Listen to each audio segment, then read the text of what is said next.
स्वामी शंकराचार्य अविमुक्तेश्वरानंद हे काही दिवसांपूर्वी मातोश्रीवर येऊन गेले। यावेळी त्यांनी मोठं राजकीय विधान केलं होतं। त्यावरूनच त्यांच्यावर आता चहूबाजूने टीका होते। या वादानंतर साधू संतांनी राजकीय भाष्य करावं का अशी चर्चा सुरू झाली आहे। यावर आता स्वामी अविमुक्तेश्वरानंद यांनी उत्तर दिलंय। सगळ्यात आधी शंकराचार्यांनी मातोश्रीवर आल्यानंतर काय राजकीय भाष्य केलं होतं ते पाहूया।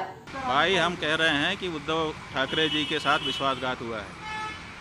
अब इसी में आप समझ लीजिए सब बात। ये बीजेपी ने इसलिए पूरे महाराष्ट्र की जनता इस बात से पीड़ित है। सबके मन में इस बात का दर्द है। चुनाव में इस बात का पता भी चल चुका है।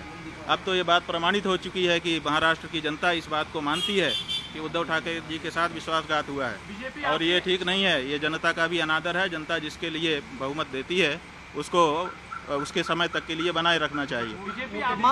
बीच में सरकार को तोड़ देना और बीच में जनमत का अनादर करना ये अच्छी चीज नहीं है। राज्य में भाजपा कहता है कि हिंदुत्व तो हम शंकराचार्य को जो है ऐसे बयानबाजी को लेकर कैसे हमारा हिंदुत्व ही भाई, शंकराचार्य की बात नहीं है। शंकराचार्य जी क्या कहेंगे? जो सच होगा तो वही तो कहेंगे। शंकराचार्यांच्या या विधानानंतर आचार्य प्रमोद यांनी काही सवाल उपस्थित केले आहेत। देखिए, उद्धव ठाकरे जी के साथ या देवेंद्र फडणवीस जी के साथ विश्वासघात हुआ, किसके साथ विश्वासघात हुआ, इसका फैसला महाराष्ट्र की जनता करेगी। लेकिन हिंदुत्व के साथ विश्वासघात करने पर क्या कहा जाएगा?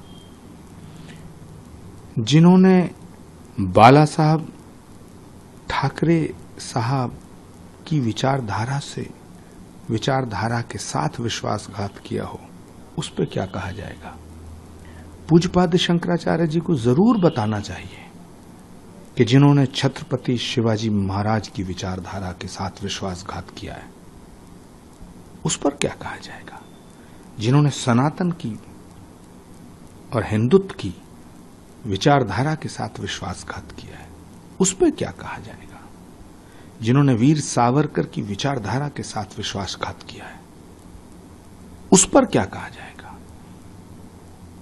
तो शंकराचार्य जी को इस पर प्रकाश डालना चाहिए और मुझे पूरा भरोसा है कि पूज्यपाद शंकराचार्य जी इस पर जरूर प्रकाश डालेंगे कि राष्ट्र बड़ा है या राजनीति, सनातन बड़ा है या सियासत।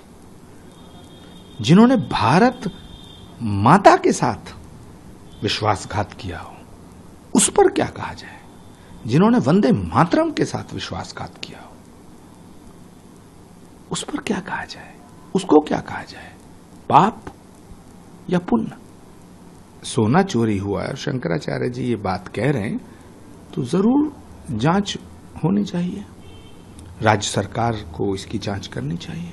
उन्होंने ये भी कहा है कि मोदी के खिलाफ नहीं है, लेकिन जो कर जा रहे हैं वो सब गलत कर रहे हैं। नरेंद्र मोदी पूरी दुनिया में एक अकेले ऐसे नेता हैं जिनका नाम भारत के इतिहास में सम्राट विक्रमादित्य, चंद्रगुप्त मौर्य, हर्षवर्धन, समुद्रगुप्त और सम्राट अशोक के बाद स्वर्ण अक्षरों में लिखा जाएगा। नरेंद्र मोदी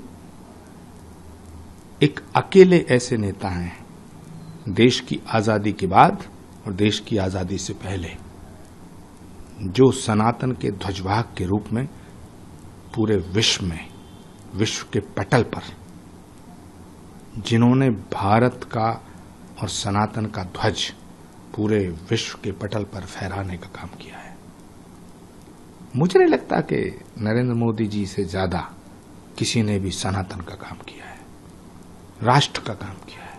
मां भारती के सच्चे सपूत है मोदी।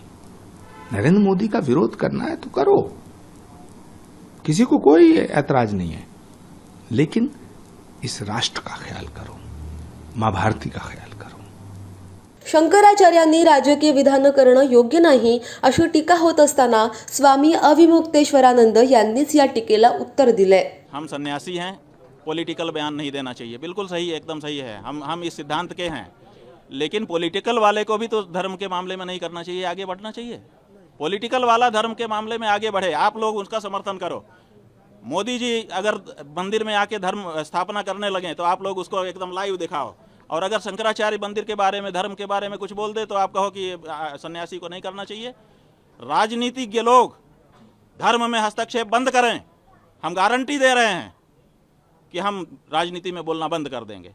लेकिन आप हमारे धर्म में निरंतर हस्तक्षेप करते चले जा रहे हो और हम धर्म के बारे में ना बोलें। अच्छा, जो राजनीतिज्ञ हैं, क्या उनके जीवन में अगर जो धर्म है उसका पालन उनको नहीं करना चाहिए? क्या हमको एक धर्माचार्य के रूप में किसी को सच्चा हिंदू तो नहीं बताना चाहिए? क्या हमको विश्वासघात जैसा जो पाप है उसके बारे में लोगों को, जनता को सचेत नहीं करना चाहिए कि देखो अगर तुम धार्मिक हो तो तुमको किसी के साथ विश्वासघात नहीं करना चाहिए? ये बात हमको नहीं कहनी चाहिए। हमने कोई राजनीति की बात नहीं कही, हमने धर्म की बात कही है। क्यों? क्योंकि केवल हम हिंदू हैं कह देने से नहीं होगा। जब हम धर्म के मर्म को जानेंगे और उसको अपने जीवन में अपनाएंगे तभी हम हिंदू होंगे। तो धार्मिकता अपने सच्चे स्वरूप में लोगों के जीवन में प्रतिष्ठित हो, उसकी व्याख्या समय समय पर अगर धर्माचार्य नहीं करेगा तो धर्माचार्य अपना कार्य नहीं कर रहा है ये माना जाएगा। इसलिए जहाँ जैसा मौका होता है वहाँ हम धर्म की व्याख्या करते हैं। हमारा राजनीति से कोई लेना देना नहीं है, लेकिन राजनीतिज्ञ को भी अपने जीवन में धर्म का पालन करना चाहिए, विश्वासघात जैसा कार्य नहीं करना चाहिए। समझ गए कि नहीं? ये कहा गया है, मित्रद्रोही कृतघ्नश्च यश्च विश्वासघातकः त्रयस्ते नरकम यान्ति यावदाभूत संप्लवम।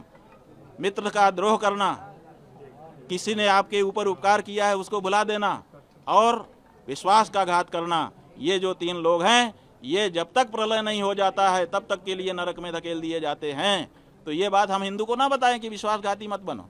स्वामी अविमुक्तेश्वरानंद यांनी याआधी पंतप्रधान मोदींवरही टीका केली होती, पण अंबानींकडच्या लग्नात भेटल्यानंतर मोदींनी त्यांना प्रणाम करत आशीर्वाद घेतले होते।